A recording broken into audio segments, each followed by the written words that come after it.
Classical Physics Tutoring, Chapter 6, Section 3, Relativistic Effect. Okay, so in the previous video, I explained why we had to throw away the basic premise of Newton's law. There's no such a thing as absolute space and absolute time. It's all relative. Each observer has their own time and coordinate, and physics law has to be verified for each coordinate and time and whatever they see in the monitor. Okay, so this is a big change. The basics changed. So what happened to all the physics law we learned so far, from motion of mass, fluid dynamics, thermodynamics, and electromagnetic physics. So what happened is we have to think carefully. They are all based on Newton's premise. Let's say we have a single space and single time, but that is not the case. So what we have to do. So I have a good news and a bad news. The bad news is, yes, we have to re-evaluate all physics law, and we will do that. So are you kidding? We spent so many videos to learn entire physics law. Now we have to evaluate all of them one more time? Well, that's a bad news. The good news is we don't have to the most of the time, because the so-called relativistic effect means relativity consideration become necessary for high speed. And we're not talking about just high speed rail. We're talking about light speed, high speed. It's something like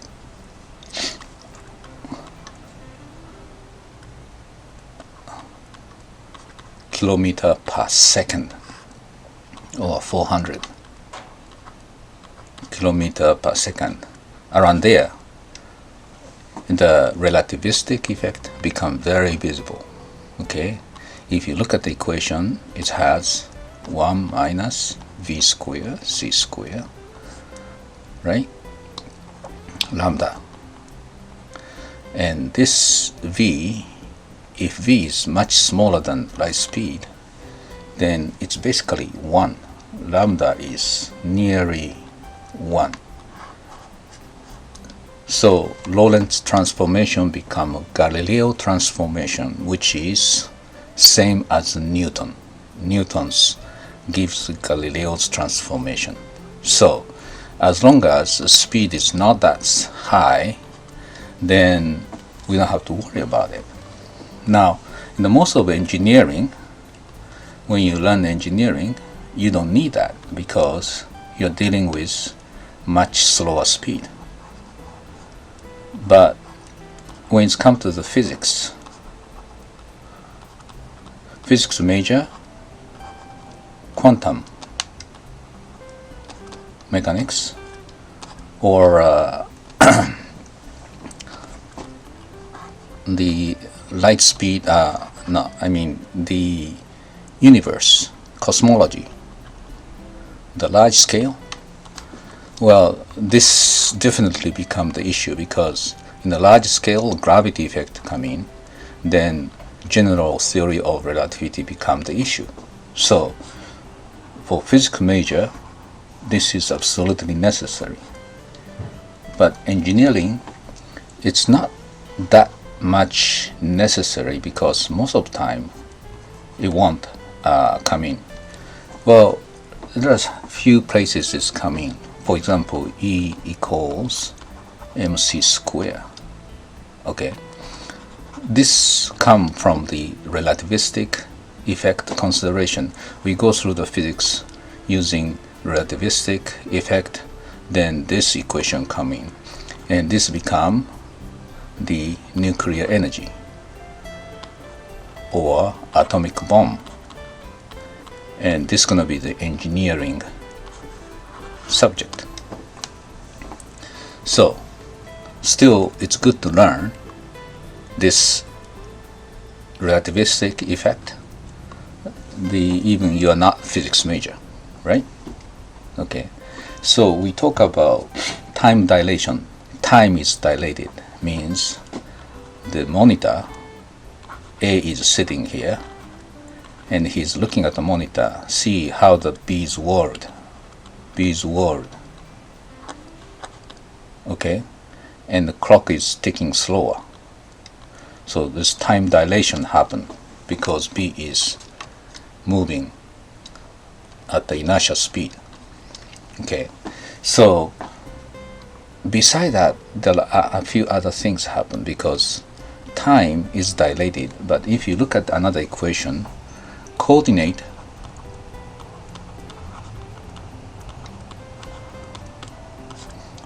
also change.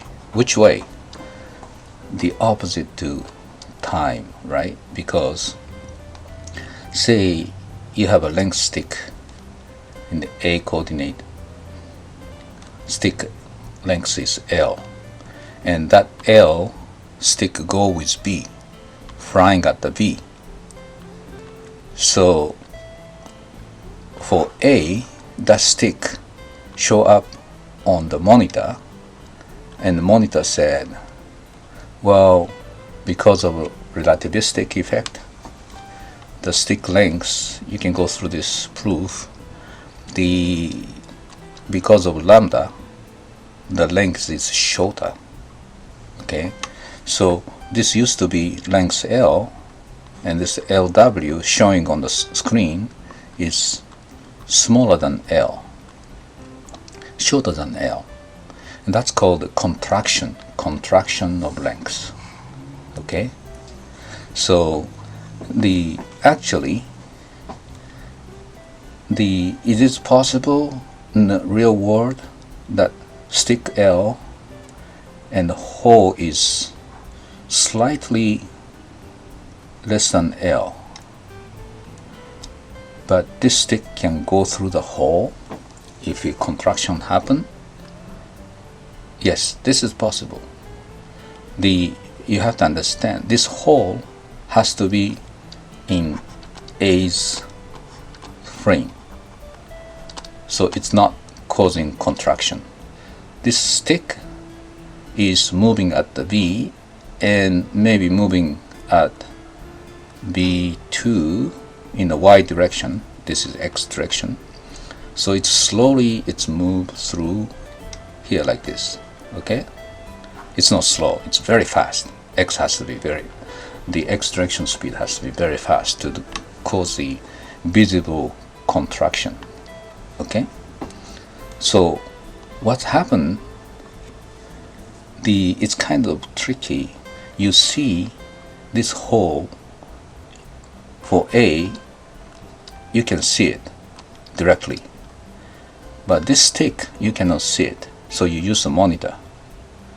The monitor shows the hole which is not affected by the B's coordinate, but stick is contracted, it got shorter, so it's passed through this hole.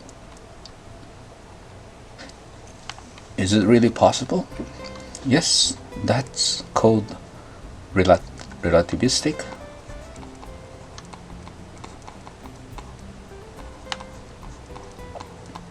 effect. So is it really possible? How about B? What B sees? For B, hole is moving away at the V, right? So what's happened is used to have a hole, this length contracted. The actually hole got bigger. And for B, stick is still L. And because this hole is moving away at the V, the hole got bigger, so it can go through. So A and B see the same thing, right? It's consistent. Okay? You have to understand this part. So the hole doesn't contract. The material making a hole contracted. So as a result, the hole gets bigger. The hole gets bigger. So for hole, it's not contraction, it's extension. Hole got bigger because material contracted, right? So as a result, the stick go through the hole. And B say, yeah, the stick went through the hole. A said, yes, I saw the same thing. They are different lengths, but same event. Okay?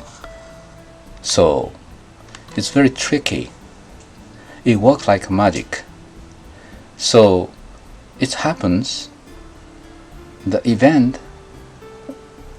same event happened to both A and B. And the physics law is conserved. They are valid for both observers, right? For different reasons, but it works, right? So people are crazy about finding a fault of relativistic effect, and one of them is called the twins paradox. Okay, and he said twins A and B. The A is on the Earth, B make a trip at a very fast spaceship, say 1/2 of light speed. So his clock is ticking so slow, right? Okay, then this twin brother came back and look at his brother, and to him A's clock is ticking slow. When he come back, the B said, wow, you look so young because your clock was ticking slower. I got so old. The A said, no, your clock was ticking slow, so you look very young. You didn't gain any age during a trip. So this is contradiction, right? How do you reconcile in relativity? Well, there is a detail missing here. Okay, going V is true, clock is slower here from A's viewpoint. A's monitor shows that. And come back V, it doesn't matter which way the inertial speed is, still clock is slower. So for A, B is very young, but for B, A is supposed to be very young. Well, the problem is this turning around time. Okay, and this we didn't cover. This comes in the accelerated frame and handled by general theory of relativity. And if you have this much acceleration, turning this speed into negative half light speed, okay, this acceleration screw up the clock. So what happened is he is gonna stay young during this acceleration. So for B, he stay young and A gain catch up. When he go back to Earth, they are same age again.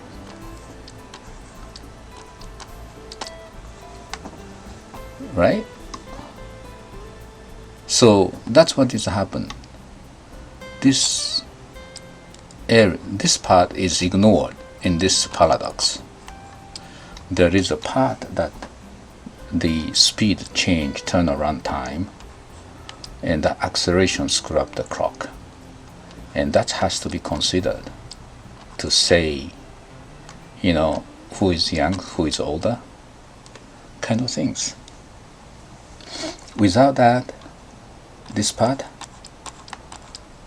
it's going to cause a contradiction. That's called twins paradox. So time dilation, you can make a paradox for the length contraction, all kind, if you ignore the other effect like this. Okay, so you have to be aware and be careful about those paradox. So far time is dilated and the length contracted, and what else is a relativistic effect? The mass is also dilated. How can mass dilate? Okay, this is a vector form of special relativity. Okay, so inertia is vector v, and v has going j direction only, I direction nothing. Okay, so using that, we can handle the xy movement, right? So, and here's what it is. You have to be very careful. The momentum is m0, and relativistic effect is going to cause mv is p prime. So if you calculate momentum using this relativity equation, the mass mass is subject to lambda. And what is mass? This is the mass when it's not moving. So A said, hey, that guy used to be m0. I look at the monitor, that guy changed to m. Why? Well, this m, you put it in equation, so E square become pc square plus E0 square. So initial energy, it had E0 square increased by pc square. And what is this pc square? Okay, that is the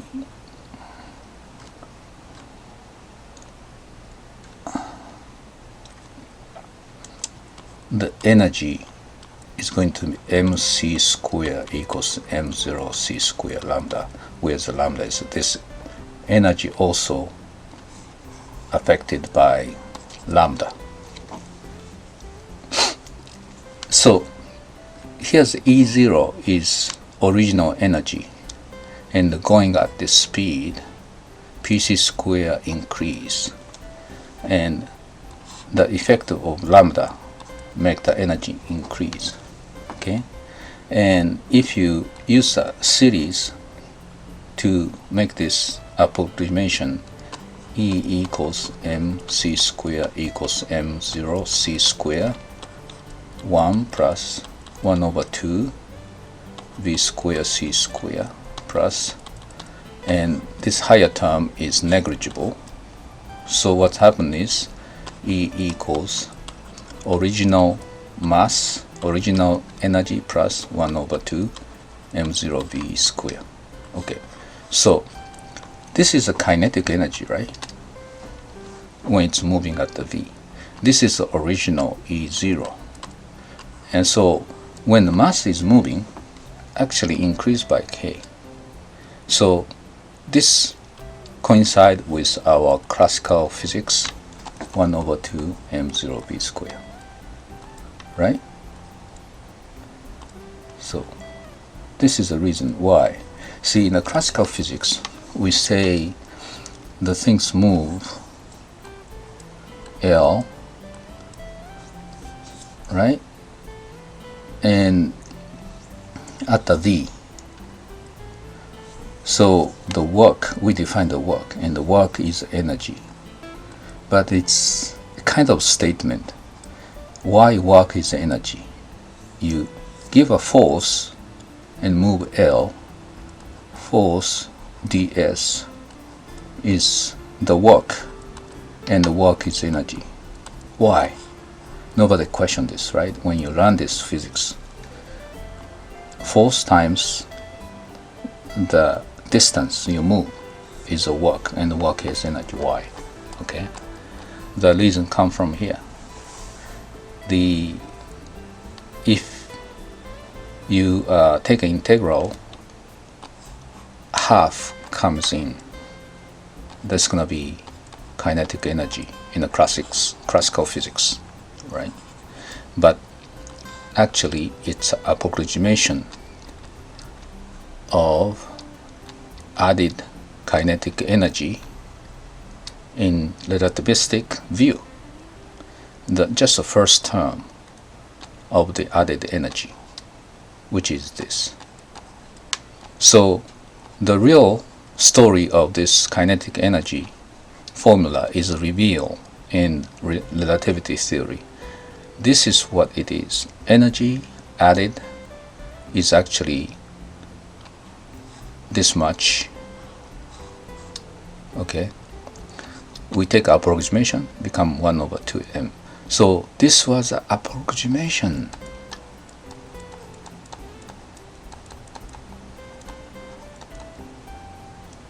Well, who told you? Nobody told me it's an approximation. In the classical physics, we thought this is a solid theory. We take integral, work, ds, we calculate the work, right?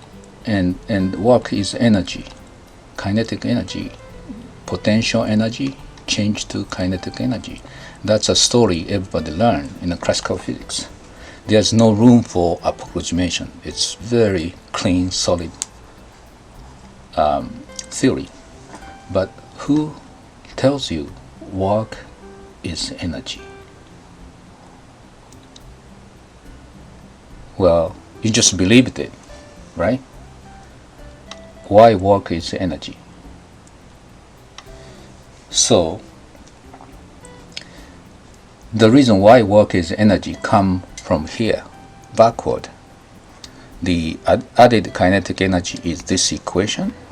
From this equation, you can claim work is energy. Approximately, not really.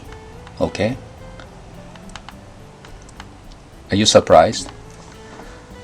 All the classical physics you learn so far, Newton's physics, work is energy. That's what you believed. But work is approximated energy. Okay? You explain why work is energy. You just believed it because physics teacher told you. But the reason is here. So it's good to learn relativity theory. I hope so. Okay. Now, next one is energy and momentum. Okay. The nagging question in Newton's mechanics is why momentum is also conserved, just like energy. Energy is easier to say, yeah, energy is something conserved, right? And the thermodynamics made the law out of it. Energy is conserved. This is one of thermodynamics law, right? So energy is conserved. But who said momentum is conserved? Well, physics teachers said that. Yeah, great. So we again believe whatever physics teacher said. But not Einstein. He didn't believe that. So he needed to derive that. So since m equals m0, increase of m is d lambda m0 is constant. So going through this derivation, okay, the dp increase of momentum is going to be mdv plus vdm, and going through c square minus v square over v dm plus v dm. So dk, kinetic energy, is c square dm, right? C is constant. And take an integral, then kinetic energy equals mc square minus m0 c square equals lambda minus 1 m0 c square. So momentum is basically energy divided by c. Okay, so that's important. Momentum is energy divided by constant, and that's the momentum. No wonder momentum is conserved. Okay, so this is key equation coming from relativity theory. Momentum is nothing but energy. Okay, so that's another surprise, isn't it? So we will go through entire physics law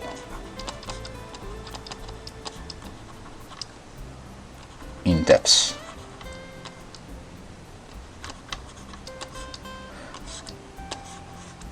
So it's actually Newton's mechanics is fine as long as v is much smaller than c. You don't have to worry about it. That's good news.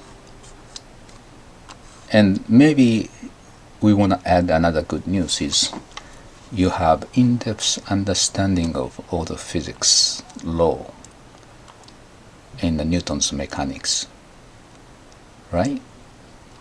Kinetic energy, momentum, and others. Okay, so this is the extension of classical physics, I would say, and the necessary part of classical physics. So I hope you enjoyed this video, and if you like, subscribe.